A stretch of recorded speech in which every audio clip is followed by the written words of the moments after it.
Hello, everyone, and welcome to our workshop on revision and editing. So before we get into what revision and editing are, it's important to understand the steps of the writing process. First, we have brainstorming. That includes reading the prompt, understanding your ideas, and just sort of working through what it is you want to say. After you've kind of thought of what it is you want to say, you move on to outlining. That includes organizing your ideas in a manner that's going to help your reader understand exactly what it is you're trying to say in the best manner possible. After that, you'd move on to drafting. That includes writing out all of your ideas into paragraph form. After that, it's really important to get feedback. Talking through your ideas with anyone, a classmate, a peer, a parent, a professor, even your pet, is really important. It can help you formulate your ideas with a specific audience in mind. Once you have that, it's important to move on to revising and editing, which is the basis of this workshop. Revising is focusing on the larger concerns. So your thesis, your structure, topic sentences, analysis, evidence, things like that. Those larger order concerns that are going to make your paper stronger.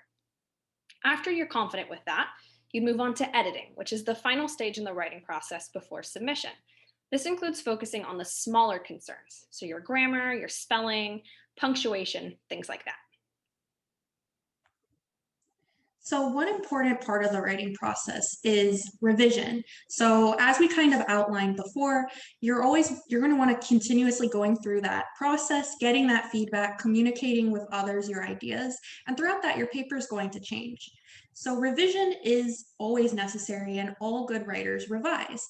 No one writes their perfect draft on their first attempt, and it helps to make sure that your writing is going to be the best quality that it can be and is going to be written in the most effective, clear, and concise manner. In fact, even professional writers revise all the time.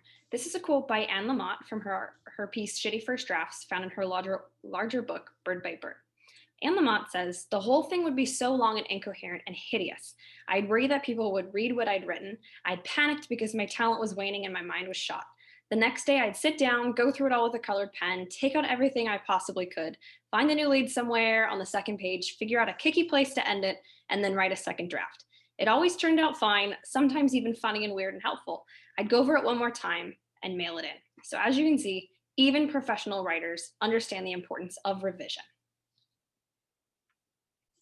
So there are different reasons that we revise. So one of the reasons that we can revise is for the purpose of your paper. Are your ideas clear? Are you hitting what you're trying to hit, saying what you want to say with it?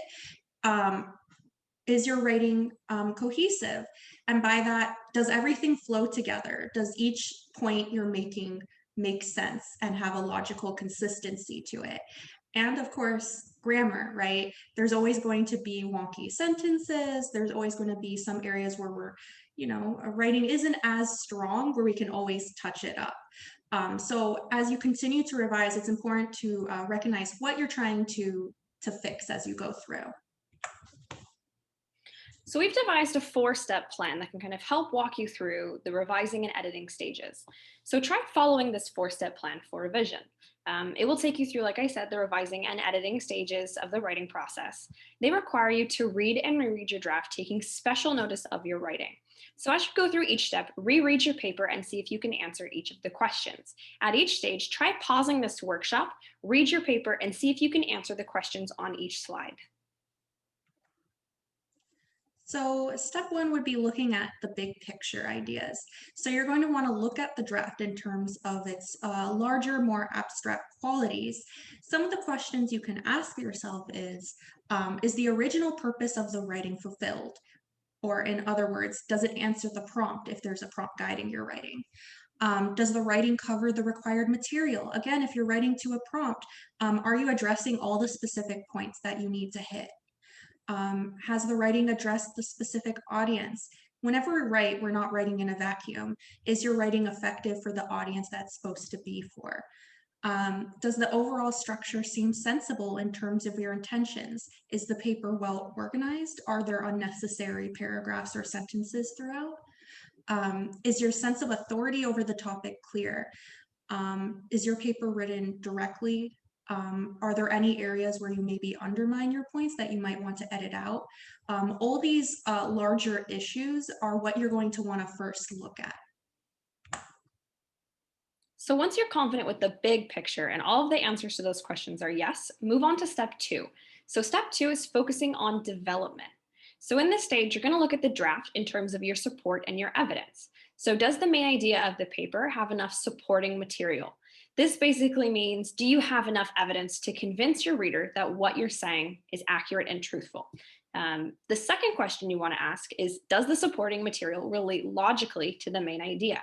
And this is key here. Sometimes it's just sort of easy to bring in material that may not relate to what we're saying, but anytime you're writing, you always want to make sure that that evidence directly relates to that main idea and directly supports what it is you're saying. So after focusing on your evidence, you're going to want to focus on the larger structure of the paper, the internal structure of the paper in this case. So some questions that you can ask yourself are, is there a controlling idea that can be traced through the writing? As we've mentioned before, the logical consistency of the paper is important. So if you're arguing for one thing, are you still arguing about that point in paragraph 3? Does your hook create interest and focus? The hook is incredibly crucial to getting your reader to stay with you. So you're going to want to spend some special attention to that. Do individual paragraphs link to the controlling idea? Again, if you can trace it throughout the paper, your individual paragraphs should each be touching on an important part of your thesis. Do individual paragraphs have clear topic sentences? Is it easy to read throughout your paper and follow that main idea? Does the ending provide a sense of wrapping up ideas? Does your conclusion feel conclusive? And does it restate your main controlling idea again? Once again, if all of the answers to those questions are yes, feel free to move on to step 4. Step 4 is focusing on sentence structure. So this would be sort of the editing component of revision and editing. So in this stage, we would look at the draft's individual sentences. One way to do this is to read from the bottom up. So start at the last sentence of a paragraph and work your way to the topic sentence, reading one sentence at a time. This stops your brain from filling in those little gaps that our brain often does, right? When we see an error, oftentimes our brain sort of skips over it. Reading from the bottom of the paragraph to the top of the paragraph sort of prevents your brain from doing that. And so you can see how the sentence actually is written. While you're doing that, you want to try answering these questions. So are the sentences clear? Does your reader understand what's being said? And does the word order in the sentences seem logical? So are they in the right order? Are the sentences concrete? And the third question, does word choice seem sensible for the purpose and audience? So are you using slang where slang is appropriate, or are you using academic language where academic language is appropriate? And if you can answer yes to all of these questions, then you're ready to move on. So after you've followed through these 4 steps, you're going to want to do a final read through of your paper. This part is important as part of the revision process, because even though you might go through these steps and answer yes, there are always little things that you can always constantly improve on. So a final cohesive read through will draw attention to any of these little bits that might still be lingering in your paper. You might feel a bit sick of this paper, you might be done working with it, but you still want to reread it. And if it feels good at the end, then you know you're done. So it's best just to reread it and finish up that part of the process. And again, if you feel happy with it at the end, it's ready to be submitted. And if not, feel free to go and revise again. As we said in the beginning, even professional writers consistently have to revise.